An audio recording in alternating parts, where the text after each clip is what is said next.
guys, the day has come where road to transplant is now over. It happened about 7 months, nearly 8 months ago, which is crazy to think of. I still think of it like a month or two ago. Yeah, so I'll just take you through what happened. The date was September 30th, 2019. Went to school, went to form class, and then we had normal class, which was science. We're learning about, recreational drugs, the use of what are recreational drugs and all that stuff. You can look it up for yourself if you really want to know and all that, but yeah. Then my watch started buzzing, looked down quickly, and it was my dad. And I was off for a good bit because, didn't answer because I thought, oh, he'd probably forget that I'm at school. I was off for a good bit before that, because bloods were all over the show. So it was, and yeah, didn't answer. Went to geography next, just sitting, beside my mate and, doing work, what you're meant to do. Someone rings saying it's for Dylan. Dylan needs to go down to nurses and all that, stuff like that. And, yeah. So, yeah, it was crazy. I'm like, think this might be it. Had a rough idea of what it might have been. And turns out I was right. It was transplant. You just get that gut instinct. It's almost like the fight or flight sort of. So it is as crazy as there's only a couple of things that I can say that the adrenaline's similar to. So it is, one would be the testimonial, Conchil's testimonial, skating out in front of, I think it was 6,000 people.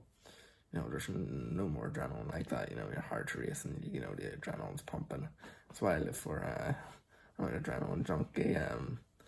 But yeah, headed off to Birmingham, or went home, packed a quick bag of the essentials, chargers, phones, laptops, iPads, the essentials. And yeah, got my NG tube in, sorted, goes like there. I'll sure have a photo of me with it in and all that.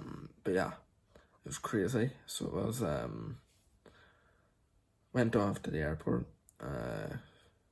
So it got the 6:30 flight to Birmingham, which, I was so tired, from school, I fell asleep, so I did, and yeah, so I was, tired from, the adrenaline, so just sort of crashed on the plane for, 30 minutes, the length of the flight, pretty much, and yeah, headed off to the hospital, so I did, and that was fun, I guess, knowing what's at the end of the tunnel if it happens. I'll take that last hospital visit. Got a cannula in, so I believe I had IV going, my emergency feed going. It was all, very fast, very rushed, or relaxed actually, for a change. My dad was on the later flight, the last flight out from Belfast, because the flight I was on was full. It only had room for two. So I'm like, alright, it's go time. So it is, the anaesthetist asked, do you need pre-med? I'm like, give me all the pre-med, I don't want to remember going to sleep. I just want to be out of it, which they were happy with, was out of it. So I was, and yeah, it was an adrenaline kicking off, the adrenaline's going again, heart racing at 150 mile an hour, you just want to go.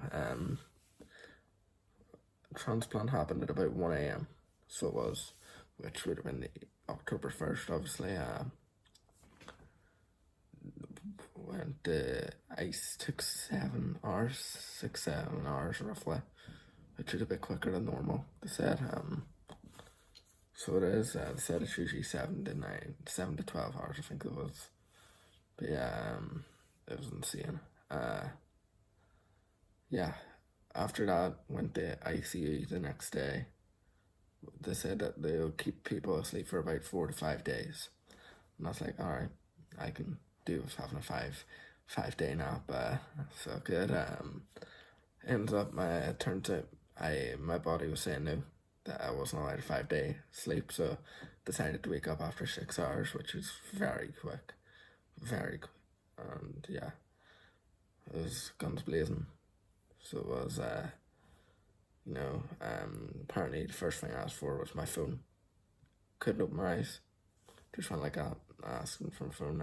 Don't know what I wanted it for. I think it was to like FaceTime one of my friends or something crazy or stupid like that. I'm imagining. No, but yeah, it was crazy. So I was stayed in intensive care for 24 hours. Yeah, it was crazy. 7 months ago now. I think back on it, and it was a heck of a roller coaster. Would I do it again? 100%. 100%. I like to live life fast, and I done just that. Before that, I had 2 or 3 transplant calls a weeks apart. Like, we're talking the week before the transplant actually happened, I got one then. A couple weeks before that, got another one. I'm like, oh, this is just another one. I'm done. I'm like, I'm beat. Like, oh well, I'm done. Yeah, so mentally you're done after the 5 transplant calls, you're screwed. Like, alright, that's me. Just take my name off that list. It'll happen someday. And yeah. Yeah, so, yeah. After that, I spent 3.5 weeks in Birmingham with a minor setback. They were feeding me like normal protein stuff down the tube, and my body was, after a while, just shut down. I was like, no, this isn't normal.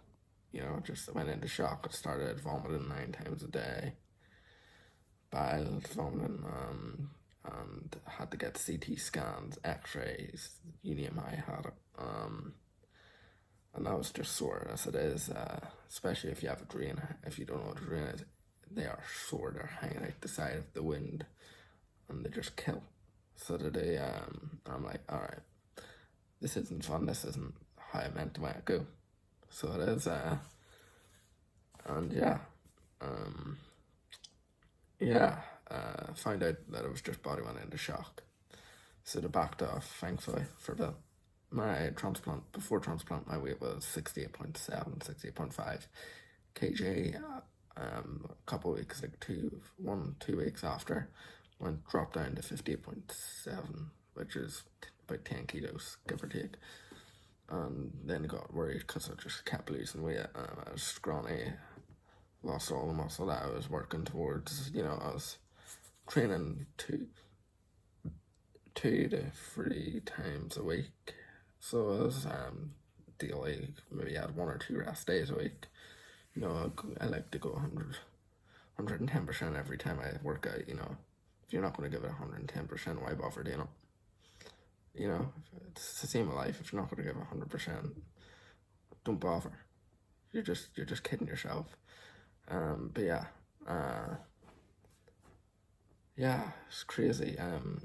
So fast forward a couple of weeks, got transferred home to the Royal Children's Belfast. Spent about a week or 2 there, because dietitians and all weren't quite happy with the weight and all that. And doctors were physically happy and were ready to send me home. Dietitians weren't. It was back and forth till they finally reached an agreement. So it was, and yeah, it was crazy. Got home, got to see my dog after what seemed to be about 2 months, 1 to 2 months roughly. It was ridiculous. So long to be away from my dog, who was at the time about 2, 3-ish. So it is. So finally got to see her and spend time with her. And yeah, it's crazy. Got to live life fast again. Just had to learn that my body is still catching up. Your body's like stretch Armstrong, it's being stretched apart for 6 hours. You're getting twinges here, there, everywhere. Spots that I didn't even know there was muscle there are getting sore randomly, and I was like, alright, I have to slow down a wee bit. So flew back to Birmingham for an appointment. So I did, and that was all good. They just were wanting the weight up a wee bit, and that was fine by me. So yeah, it started putting on a bit more, and then they were like, "All right, we'll see you every 3 weeks, but you have to actually fly over." Done their examinations, happy, just gain a bit more weight. I'm like, all right. So then they extended to every 3 months, maybe in Birmingham.